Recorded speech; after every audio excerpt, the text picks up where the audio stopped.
خدا کے لیے اس مسئلے کو سمجھو. ابتحال کہتے الاجتہاد فی الدعاء، دعا کے اندر گری و زاری کرنا، دوسرے کے خلاف دعا کرنا. اب عیسائیوں نے چونکہ مناظرے میں جب ان کو شکست ہو گئی تو شکست کے بعد انہوں نے کہا کہ جی مباہلہ، تو حضرت نے فرمایا کہ آؤ مباہلہ کرتے ہیں. مباہلے میں یہی ہے کہ آپ میرے خلاف بددعا کریں، میں آپ کے خلاف بددعا کر دوں، تو جو خدا کا باغی ہوگا وہ پکڑا جائے گا. اور مباہلے میں ہم اپنی پوری نسل کو ندعو ابناءنا و ابناءکم و نساءنا و نساءکم و انفسنا و انفسکم. شیعہ کہتے ہیں کہ فاطمہ کو لے گئے باقی بیٹیوں کو نہیں لے گئے. پہلی بات یہ ہے کہ فاطمہ کو لے گئے باقی بیٹیوں کو نہیں لے گئے، اس لیے آج تک وہ کہتے ہیں کہ فاطمہ نبی کی بیٹی ہے باقی بیٹیاں نہیں ہیں. یعنی الیاذ باللہ زینب اور رقیہ اور ام کلثوم ان کو ولد الزنا بتا رہے ہیں کہ اللہ آپ کا بھلا کرے، وہ نبی کی بیٹیاں نہیں ہیں. اس لیے میں نے جمعے میں اعلان کر دیا کہ میرے پاس لاکھوں گواہ ہے کہ ساجد نقوی اپنے باپ کا نہیں ہے. اب اس پر اللہ آپ کا بھلا کرے، کہیں کبھی ہمارے خلاف ایف آئی آر ہو رہا ہے، کہیں کیا ہو رہا ہے مقدمے، وہ کوئی مسئلہ نہیں ہے. تو میں نے کہا میرے پاس بھی لاکھوں گواہ ہے کہ یہ نطفے، یہ متع کی اولاد، یہ اپنے باپ کا نہیں ہے. اور متع تو متع ہے، اتمتع بک قضا و قضا، میں آپ سے متع کرتا ہوں آپ کے ساتھ گھنٹے کے لیے، 2 گھنٹے کے لیے. پہلے آئیے پہلے پائیے، بولو پہلے آئیے پہلے پائیے. ایک شام غریبوں کے نام، بولو ایک شام غریبوں کے نام. دوسروں شوہر کے ساتھ تو ہوتی ہو، لیکن ایک شام تو غریبوں کے ساتھ بھی تو گزارو.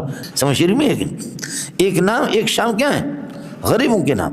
بدماشی کا جواب سمجھے اسی طریقے پر بدماشی سے ہوگا کہ آپ نبی کے بیٹیوں پر. جب یہ مباہلہ 9 کے اندر ہوا ہے، یہ مباہلہ 9 ہجری میں جب ہوا ہے، تو اس مباہلے کے وقت نبی کی صرف بیٹی فاطمہ تھی، باقی کا انتقال ہو گیا. حضرت رقیہ کا سن 2 میں انتقال ہو گیا، ام کلثوم کا 4 میں ہوا، اور 8 کے اندر حضرت زینب کا انتقال ہو گیا.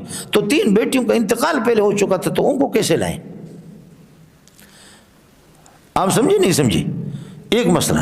دوسرا مسئلہ یہ ہے کہ سب کو لایا بھی نہیں تھا. آگے ندعو ابناءنا و ابناءکم، تو آپ کے بیٹے تھے، بعد میں انتقال ہو گئے، لیکن آپ اپنے بیٹوں کو نہیں لائے، تو کیا ان کے بیٹے ہونے کا انکار کرو گے آپ؟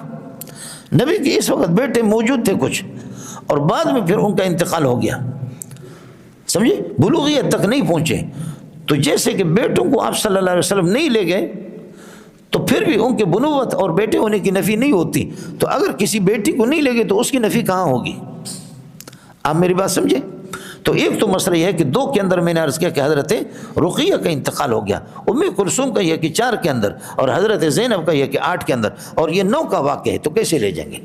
اور دوسرا یہ کہ آپ اپنے سارے بیٹوں کو بھی تو نہیں لے گئے تھے، کچھ پہلے بڑھ گیا. تیسرا ان کا ایک اعتراض ہے، وہ یہ ہے کہ ندعو ابناءنا و ابناءکم و نساءنا و نساءکم. علی ابنا کے اندر داخل نہیں، وانفسنا وانفسکم نفس کے اندر داخل ہے.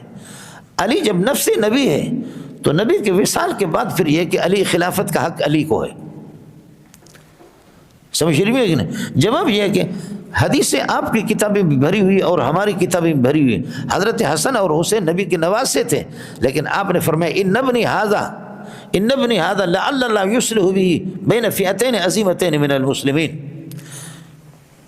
آپ نے حضرت حسن اور حسین کو اپنا ابن کہا ہے، حالانکہ نبی کے نواسے تھے، ان کو ابن کہا مجازی طور پر، تو علی بھی اسی میں داخل ہے. تو جیسے ان کو خلافت کا حق براہ راست آپ نہیں دیتے تو علی کو کیسے دیتے؟ کس کو سمجھ میں آ گیا؟ یہ جنے دا پترا مسئلہ. اس لیے انفس کے اندر علی داخل نہیں ہے.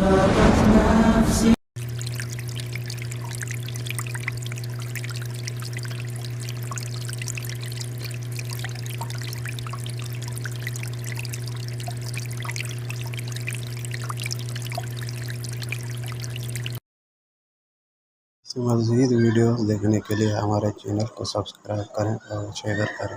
مزید ویڈیو دیکھنے کے لیے ہمارے چینل کو سبسکرائب کریں اور شیئر کریں.